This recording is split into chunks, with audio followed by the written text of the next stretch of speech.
Olá! Bom dia a todos! Sejam bem-vindos à primeira edição híbrida do Congresso Unidas. É um prazer contar com a participação de todos vocês aqui no The Royal Palm Plaza, em Campinas, e aí na sua casa ou no seu ambiente de trabalho. Antes da nossa abertura oficial do 23º Congresso Internacional Unidas, Novas Perspectivas da Saúde 2020 como divisor de águas, nós teremos aqui um workshop patrocinado pelas empresas Conexa Saúde, Novo Nordisk e Iron. E agora nós convidamos ao palco Ricardo Mello, investidor e consultor comercial da Conexa Saúde, para falar sobre uma abordagem digital para solucionar as dores das operadoras. Essa palestra é patrocinada pela Conexa Saúde. Seja bem-vindo, Ricardo. Muito obrigado, bom dia, prazer estar aqui com vocês, uma honra. Agradeço a oportunidade, agradeço a Unidas, esse congresso híbrido, uma belíssima solução. Bom, deixa eu começar falando um pouquinho de mim para vocês. Eu sou Ricardo Mello, nos últimos 10 anos eu estive trabalhando na DASA, maior empresa de diagnósticos da América Latina, sendo que nos últimos 5 anos como vice-presidente comercial e de negócios. Nesses 5 anos, na verdade nos 10 anos, porque antes eu fui diretor comercial nacional, tive a oportunidade de estar muito próximo das operadoras de saúde e entender com profundidade as dores desse mercado. Ainda na DASA, nos últimos 4 anos, Pedro Bueno e Romeu Domingues, 2 grandes visionários da saúde, iniciaram um processo bastante profundo de transformação digital, apostando no digital como solucionador de vários dos problemas presentes hoje na saúde de uma forma geral. E nesse ano de 2020, eu fiz a transição da DASA para a Conexa, onde sou consultor comercial e investidor. E pude viver com bastante profundidade, bastante vivência no dia a dia, o mundo de startup, o mundo digital. E as startups, elas existem basicamente para solucionar dores, solucionar problemas do mundo real, das empresas, das pessoas, das organizações em geral. E hoje eu vou trazer aqui para vocês uma abordagem digital como solução, como parte da solução de alguns problemas que nós sabemos que impactam demais as operadoras de saúde. Tá? Então, mais uma vez, agradeço pela oportunidade de estar aqui com vocês hoje, é um prazer e uma honra. Todos aqui presentes sabemos dos desafios, dos modelos de remuneração. É essa dor que a gente vai tentar endereçar, que a gente vai mostrar para vocês uma abordagem de como endereçar. E tudo começa da discussão, discussão dos modelos de pagamento. Hoje, a maior parte das relações de pagamento hoje ainda é baseado no pagamento por procedimento, pagamento por serviço. A gente vê os gastos com saúde aumentando de forma agressiva nos últimos anos. A gente vê que esse modelo de pagamento por serviço não é um modelo que a gente aposta para o futuro, não é um modelo, é parte do problema, na verdade. E a gente vê a importância de conseguir um equilíbrio, um modelo que traga o equilíbrio entre prestadores, entre operadoras e o paciente. Os gastos seguem crescendo nos últimos anos e a tendência é de mais crescimento.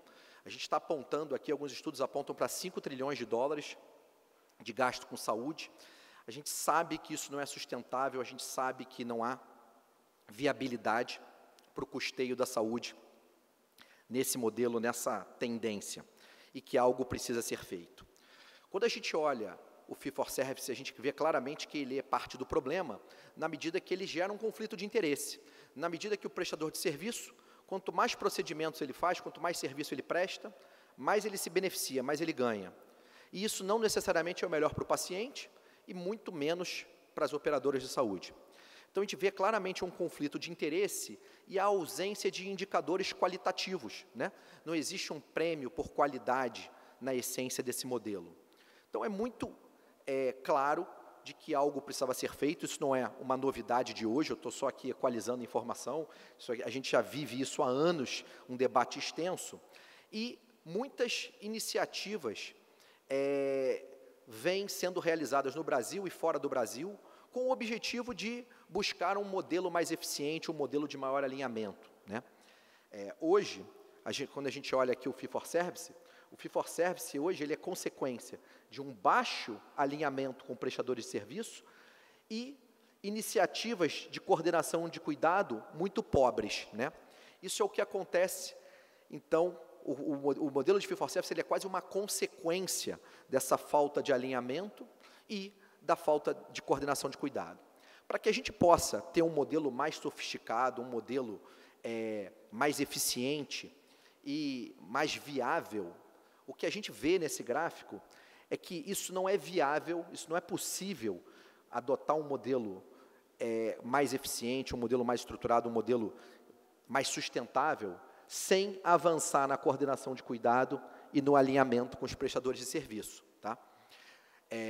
E aí, existem vários modelos intermediários, desde pagamento por pacote, pagamento levando em consideração algum tipo de compartilhamento de ganhos no saving, quando você tem um médico mais alinhado, que direciona melhor o paciente dentro da sua jornada na saúde. Você tem vários, até você ter o modelo de uma ACO, né, uma Accountable Care Organization, que aí requer um nível de alinhamento tremendo com os prestadores e um nível de coordenação de cuidado bem avançado. E várias iniciativas hoje estão em curso no Brasil, tá? Modelos com hospitais, de pacotes ou que visam um alinhamento maior de interesse. Então, nesse meio do caminho aqui, existem muitos testes sendo feitos, existe muita coisa em curso. E na medida que as operadoras colocam isso no ar, buscam esses caminhos, elas veem o quão complexo o quão nada trivial colocar esses modelos em prática. Na teoria, no papel, funciona perfeitamente bem. Na hora de ir para a prática, a complexidade é outra, é outro nível. Porque requer um nível de alinhamento com os prestadores de serviço muito grande, né? E a gente também tem que entender o lado dos prestadores de serviço. Os prestadores de serviço também têm seus custos, também têm seus acionistas, também têm a sua busca por resultado. Então, o que a gente vê é que é uma coisa nada trivial.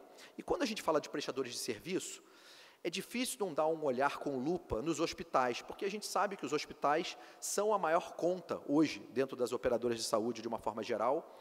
Eles consomem uma fatia muito relevante do cheque das operadoras mensalmente. E o que vem acontecendo no mercado de hospitais? A gente vem vendo nos últimos anos muitas fusões e aquisições, uma movimentação muito grande. E aí a gente tem aqui, de um lado, operadoras verticalizadas, né, que estão aqui dentro desse slide aqui, porque também tem hospitais, e essas operadoras verticalizadas tiveram abertura de capital nos últimos anos, estão muito capitalizadas, fazendo muitas aquisições, sejam de outras operadoras de saúde e até mesmo de hospitais. E do outro lado, o que a gente vê? A gente vê, por exemplo, a Redditor. A Redditor é hoje o gigante, hoje no segmento de hospitais aqui no Brasil, também com um projeto de expansão muito agressivo, além de todo o movimento de consolidação que já foi feito nos últimos anos. Então, o que a gente percebe é que esses gigantes que vão se formando hoje no mercado, eles trazem um elemento maior de complexidade para as operadoras de médio porte nas negociações, seja com hospitais, seja com laboratórios, com prestadores de serviço, de uma forma geral. E isso que a gente está falando aqui vale para todos os prestadores. Eu citei os hospitais como exemplo, mas isso vale para laboratórios, vale para médicos, clínicas de uma forma geral. O desafio é conseguir um equilíbrio, né? Um equilíbrio entre a operadora, os beneficiários e os prestadores de serviço. O que a gente vê acontecendo nos últimos anos, tá? E tem acontecido muito. A gente vê as operadoras de saúde procurando os prestadores de serviço e buscando uma renegociação de tabelas, buscando preços que sejam mais viáveis, que caibam no bolso das operadoras, que consigam ajudar a conter o sinistro. essa negociação, eu já tive do outro lado, do lado do prestador, ela é muito difícil, como eu falei aqui anteriormente, porque o prestador de serviço, ele também tem custos, ele também tem despesas, os custos e despesas deles também crescem, eles também têm acionistas, também têm expectativa de resultado. Então, existem esforços com algum êxito nesse sentido, né? A gente viu que algumas operadoras, principalmente as grandes, eventualmente conseguem algum êxito, mas é um caminho bem árduo e é um caminho de, eu diria, talvez de conflito, né? Quando a gente olha ali para o lado do meio, a gente vê o seguinte, torna-se mais aceitável sob o ponto de vista do prestador de serviço, quando existe uma contrapartida de volume, né? Quando a operadora se dispõe a concentrar volume, a gente percebe que o prestador de serviço ele se mostra mais aberto à conversa e à adoção de modelos mais alinhados.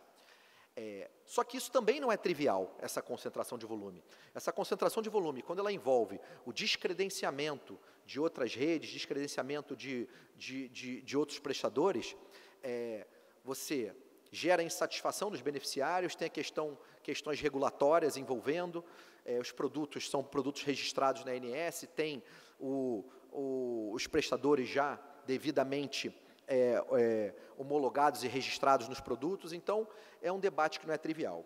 E aí o que a gente começou a perceber? Se tem algo que talvez possa ser considerado positivo nesse momento que a gente viveu agora, de pandemia, de isolamento social, é que todas as empresas e pessoas começaram a aceitar o mundo digital, aderir ao mundo digital com maior velocidade, né?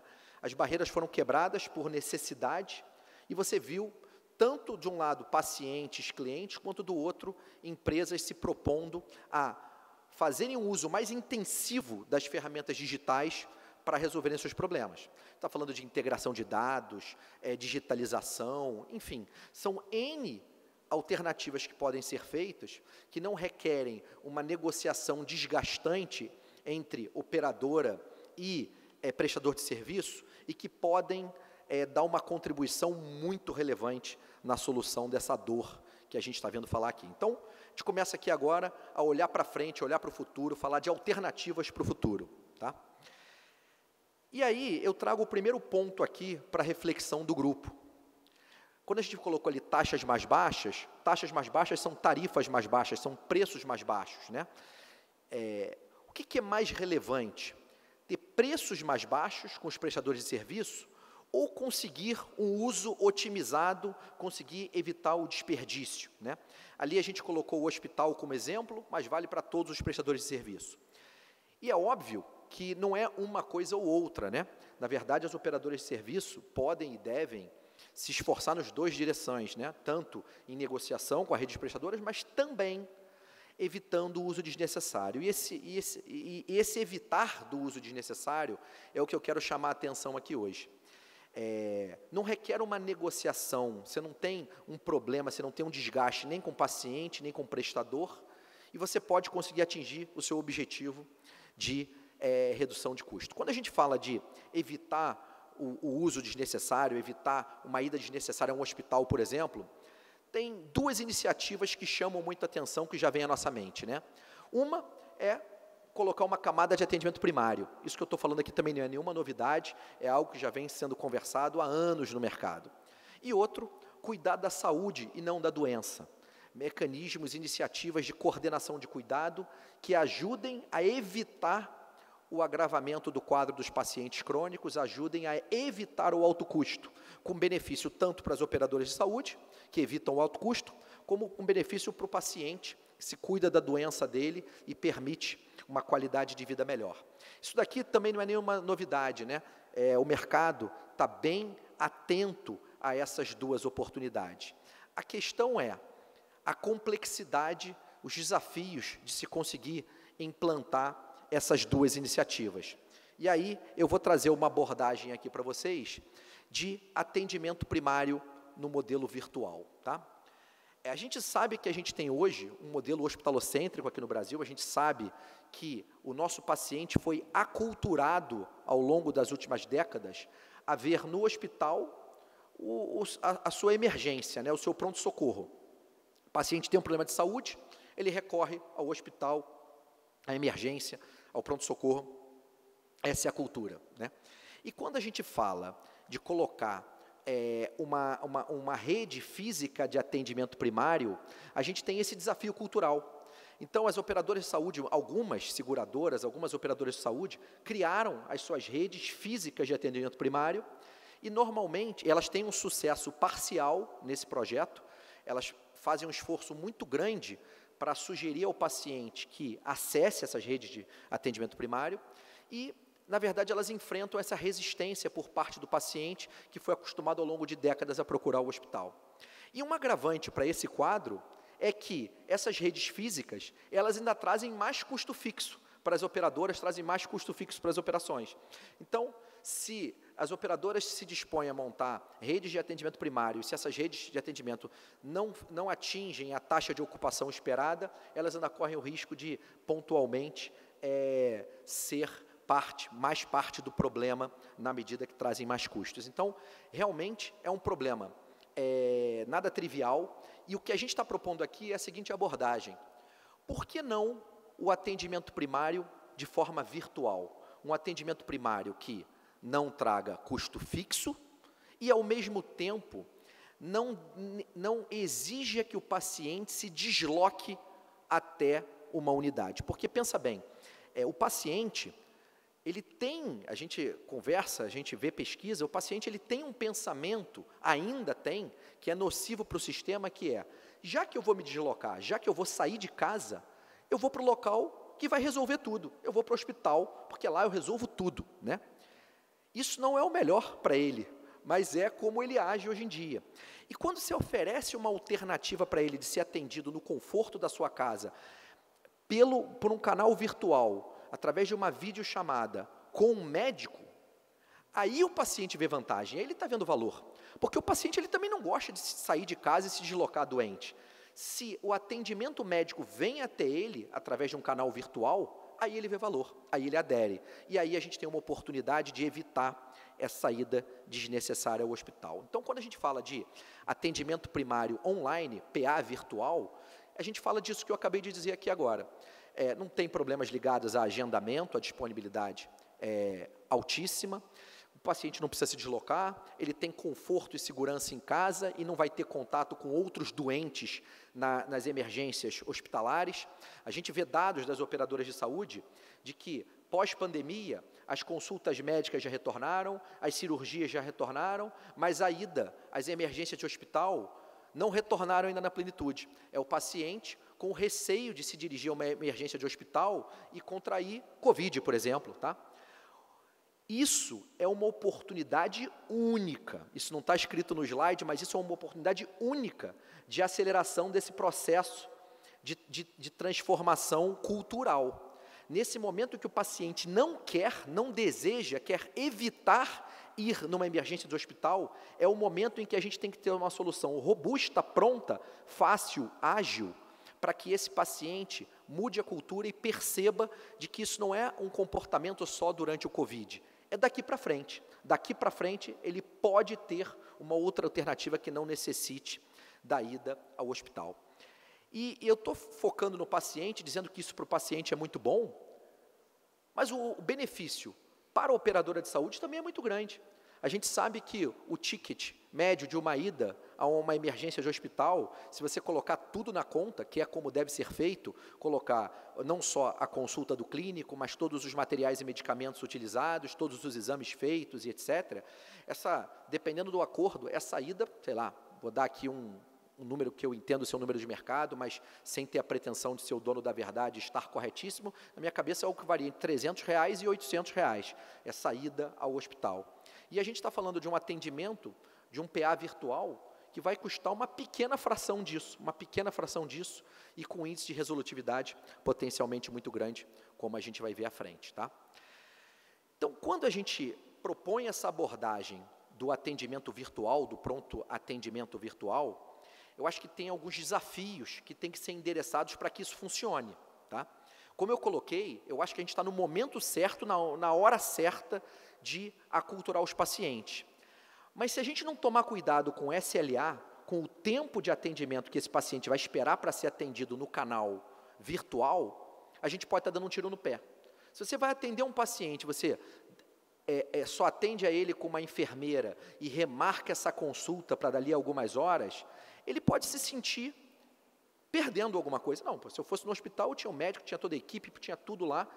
Ah, não, para ser atendido daqui a algumas horas, eu vou no hospital. Para ser atendido, para ficar na fila aqui um tempão esperando, eu vou no hospital. Então, eu acho que tem um desafio aqui muito grande, que eu recomendo para vocês, e a gente já vive essa experiência, de que o tempo de espera do paciente tem que ser muito reduzido. Ele pode até estar na cabeça dele pensando em ir ao hospital, e aí ele pensa assim, bom, enquanto eu estou me arrumando aqui, por que não tentar uma consulta aqui no virtual? Então, tem que ser muito rápido para que isso seja resolutivo e impeça essa ida potencialmente que pode ser um desperdício, né? E essa coisa do profissional de saúde que recebe o paciente, isso é um conselho que eu queria dar para vocês aqui do fundo do coração. Quando as operadoras de saúde, às vezes, olham para essa oportunidade de PA virtual, elas olham como mais um custo e, como todo custo, numa matriz de custos que já está bastante estressada, as operadoras buscam reduzir o máximo possível esse custo do PA virtual. E aí vão para soluções onde o primeiro nível de atendimento é feito por um técnico ou por um enfermeiro, que não um médico. E aí, fazendo isso, eu quero que vocês reflitam e pensem a respeito, se vocês, na verdade, não estão reduzindo a chance do sucesso de um canal que pode ser transformador para a sua operação, tá certo? Porque se o paciente olha e fala assim, não, aqui demora e eu sou atendido por um técnico ou por um profissional de saúde menos qualificado ou por um enfermeiro, por mais que isso faça sentido, tá? Eu não estou querendo dizer aqui que a triagem com o enfermeiro, que ela não é eficiente. Ela pode ser eficiente sim, tá? Mas o que eu estou dizendo é o seguinte, já é tão mais barato o paciente ir para o PA virtual, ao invés de ir fisicamente no hospital, que eu não faria esse segundo degrau de economia. Eu trataria esse paciente aqui da forma que ele ficasse mais confortável para justamente acelerar esse processo de transformação cultural, tá? Então, tem que ser fácil, tem que ser simples, tem que ser intuitivo. E aqui eu queria também trazer um alerta para vocês, que durante a pandemia, a cada semana surgiu uma empresa nova de telemedicina, uma solução nova de PA virtual, ou o que quer que seja. E aí, quando você tem uma solução ainda intuitiva, quando você tem uma solução ainda que não está madura, que não está sólida, que está ainda em desenvolvimento e você coloca no ar, você pode estar eventualmente deixando de ter o melhor projeto, deixando de capturar essa oportunidade de transformação cultural de forma mais efetiva, tá? Porque os desfechos do PA virtual, eles são impressionantes, tá? Impressionantes. Mais de 80% dos atendimentos são resolutivos via telemedicina. E se a gente não tivesse a telemedicina, o PA virtual, à disposição desses pacientes, onde é que esses pacientes iriam? Eles iriam acabar indo no hospital, né? Como sempre foram, e trazendo custos muito maiores para as operadoras. E, além da vantagem do custo, no PA virtual, ele ainda faz isso de casa, né? Com conforto e etc. Só que agora eu vou começar a fazer uma provocação para vocês aqui, que não é nada trivial, tá? Que é mostrando que o PA virtual, ele é muito mais do que esses R$70 da consulta do PA virtual versus os R$500 de ida na emergência do hospital. Ele é muito mais do que isso. Porque, veja, quando um clínico geral está atendendo a um paciente no PA virtual e aquele paciente precisa ir para o hospital, e aqui eu trago uma estatística aqui nossa, de que cerca de 5% dos atendimentos, de fato, precisam ir para um pronto-socorro, o médico clínico geral no PA virtual, ele pode dizer ao paciente, pode informar ao paciente o hospital de referência daquela operadora de saúde. Então, ao invés de deixar o paciente desgovernado no sistema, indo no hospital, eventualmente mais próximo de casa, ou mais conhecido, ele pode receber a informação de um hospital de referência da sua operadora de saúde. Isso é poderosíssimo, uma vez que é dito por um médico, por um profissional de saúde, altamente qualificado. Da mesma forma, as clínicas, as iniciativas de atendimento primário das operadoras de saúde, que muitas vezes as operadoras de saúde têm dificuldade de conseguir, enfim, fazer com que o paciente opte por ir no atendimento primário. Nos casos aqui, que a gente vê aqui, onde é necessário o atendimento ambulatorial, se for necessário um atendimento ambulatorial que uma clínica de atendimento primário possa suprir e aquela operadora de saúde tenha uma solução de clínica de atendimento primário, o médico, no PA virtual, pode informar isso ao paciente. Olha, o seu caso, estou criando aqui um exemplo, tá, uma hipótese, o seu caso não é grave, você não precisa ir para um hospital, mas você precisa ser visto presencialmente por um médico. E eu estou vendo aqui que a sua operadora de saúde, ela disponibiliza exatamente esse serviço para você, através aqui da clínica XYZ. Você não precisa ir para um ambiente de um hospital, você não precisa lá encontrar um monte de gente com doenças mais graves. Essa clínica, para o seu quadro, essa clínica te atende perfeitamente. Então, a gente está percebendo aqui uma oportunidade de ter esse atendimento primário virtual funcionando como uma ferramenta de navegação do paciente dentro da jornada dele na saúde, tá? Lembra que eu falei aqui num slide anterior de duas iniciativas para evitar o desperdício? O atendimento primário e as linhas de cuidado? As linhas de cuidado, elas são também importantíssimas. E o nível de potencialização das linhas de cuidado com o canal digital também é muito elevado. Tudo que você precisa fazer para a coordenação de cuidado de um paciente, você pode ser intensivo no uso de tecnologia e conseguir muito mais resultado. Você pode conseguir fazer leituras à distância dos crônicos com dispositivos de IoT, você pode conseguir fazer relacionamento frequente com esses pacientes, usando não só o atendimento via canal virtual, via telemedicina, mas também via aplicativos, via ferramentas. E algo também que é muito relevante é que naquela consulta que eu acabei de mencionar, aquela consulta do clínico geral no PA virtual, é um momento perfeito para você conectar o paciente crônico em linhas de cuidado que aquela operadora já ofereça. Então, vamos entender aqui. Qual é um desafio das linhas de cuidado? O desafio das linhas de cuidado é a operadora saber quem são os crônicos da sua carteira, que as operadoras têm dificuldade de ter essa informação, número 1. E número 2, como engajar esses pacientes nas suas linhas de cuidado. Tem empresas que fazem trabalho belíssimo nessa parte de linhas de cuidado, que as operadoras podem contratar. E aí a questão é, como é que pluga, como é que linka, como é que consegue a adesão, como é que engaja esses pacientes hoje da carteira nas linhas de cuidado? O PA virtual, ele também contribui aqui, tá? Na medida que você tem um médico, um clínico geral, atendendo um paciente, ele pode estar atendendo por Covid, pode ser por Covid, mas aquele paciente, ele insere na ferramenta resultados de exames anteriores, ele preenche um questionário onde ele aponta todas as comorbidades. Então, esse clínico geral, por mais que a consulta seja de Covid, ele vai entender que ele está atendendo um diabético, que ele está atendendo um doente renal crônico, ele vai entender o quadro mais amplo desse paciente. E ele vai ter a oportunidade de informar a esse paciente que aquela operadora de saúde dele disponibiliza uma linha de cuidado exatamente para pacientes como ele, que tem aquela condição crônica, justamente para evitar o agravamento do quadro com benefício mútuo, tanto para a operadora quanto para o paciente. Então, esse é um momento em que o PA virtual se mostra muito mais do que uma ferramenta para evitar uma ida desnecessária a um hospital. Ele funciona efetivamente como uma ferramenta para engajar o paciente nas linhas de cuidado já existentes da operadora, ou ainda, linhas de cuidado que podem ser fornecidas pela própria empresa de telemedicina, tá?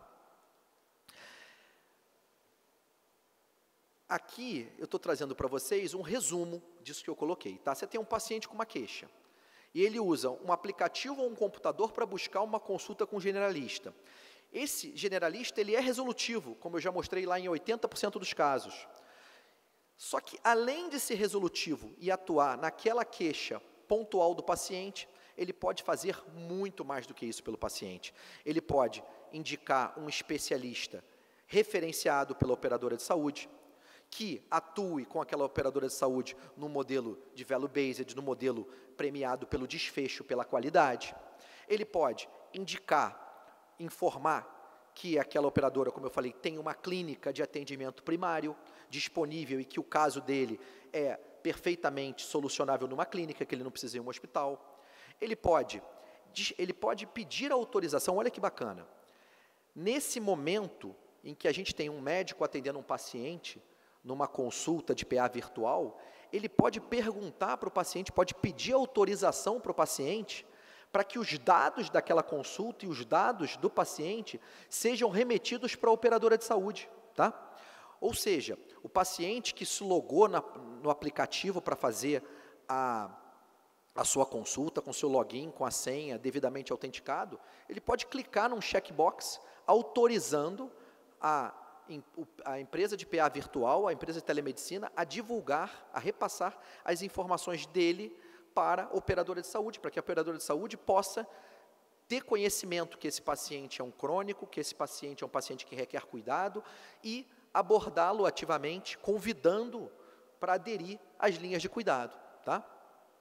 E quando é necessário encaminhamento para o pronto-socorro, como eu já comentei, pode ser feito o encaminhamento para o pronto-socorro que tenha de referência da operadora de saúde, que tenha níveis de qualidade, de desfecho melhores, tá? Pode também encaminhar para as linhas de cuidado, como eu falei, né?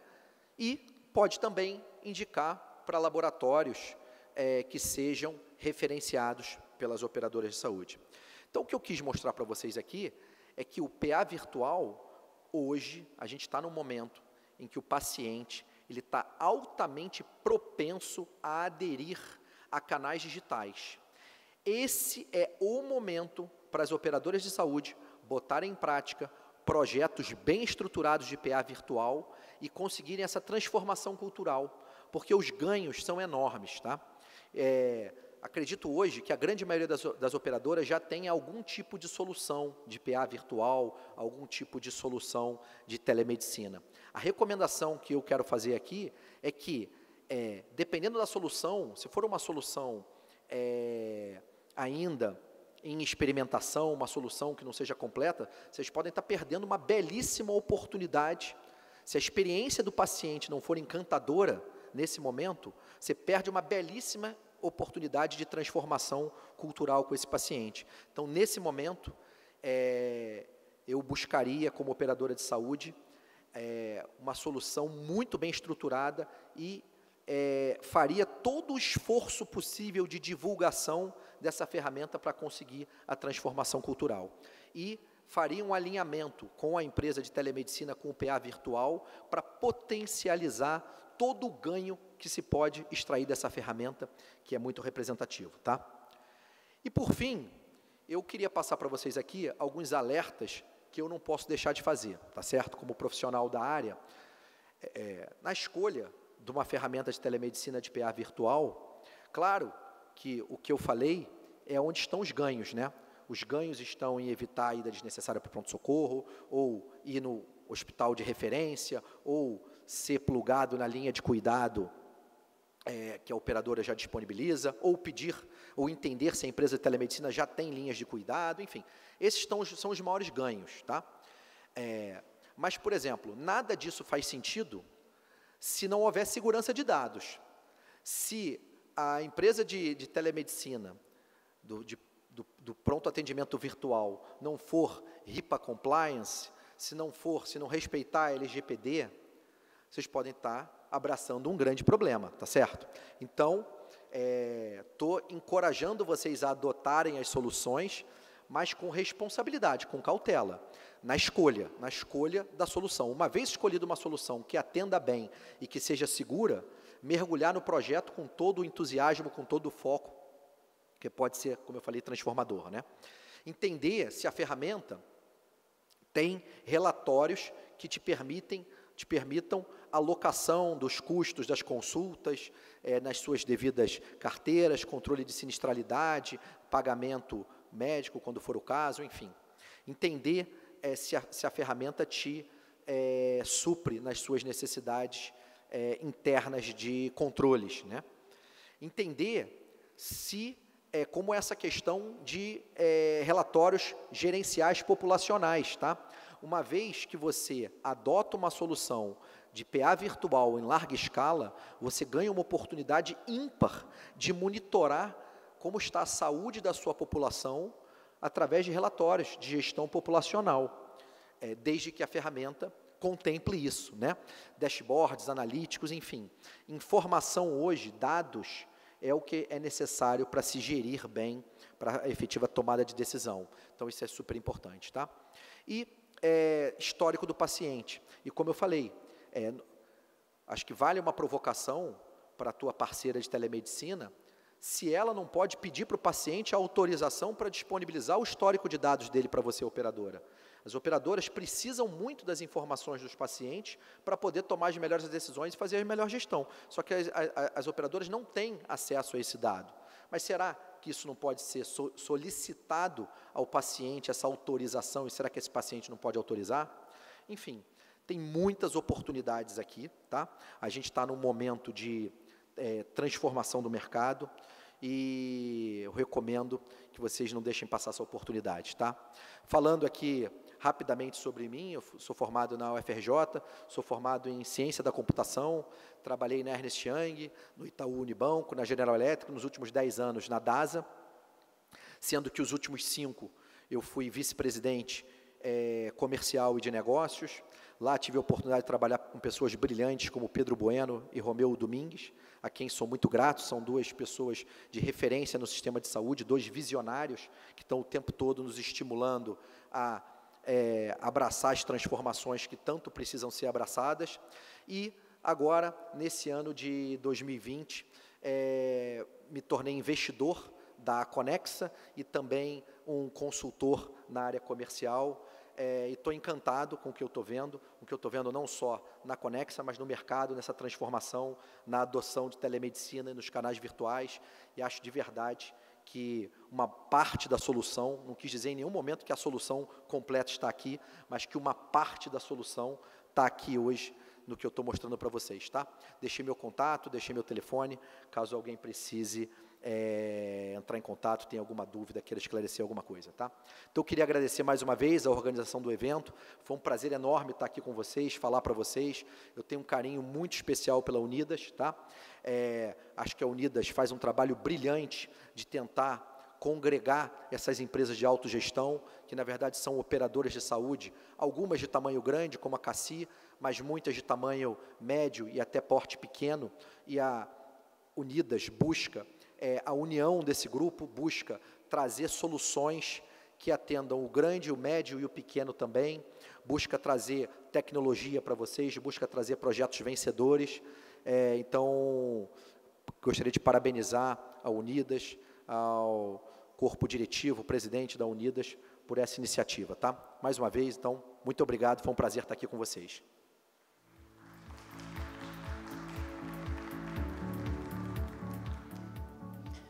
Nosso muito obrigada ao palestrante Ricardo Mello pela apresentação. E agora nós faremos um breve intervalo e retornaremos daqui a pouquinho, às 10 horas, para a próxima apresentação. Até já!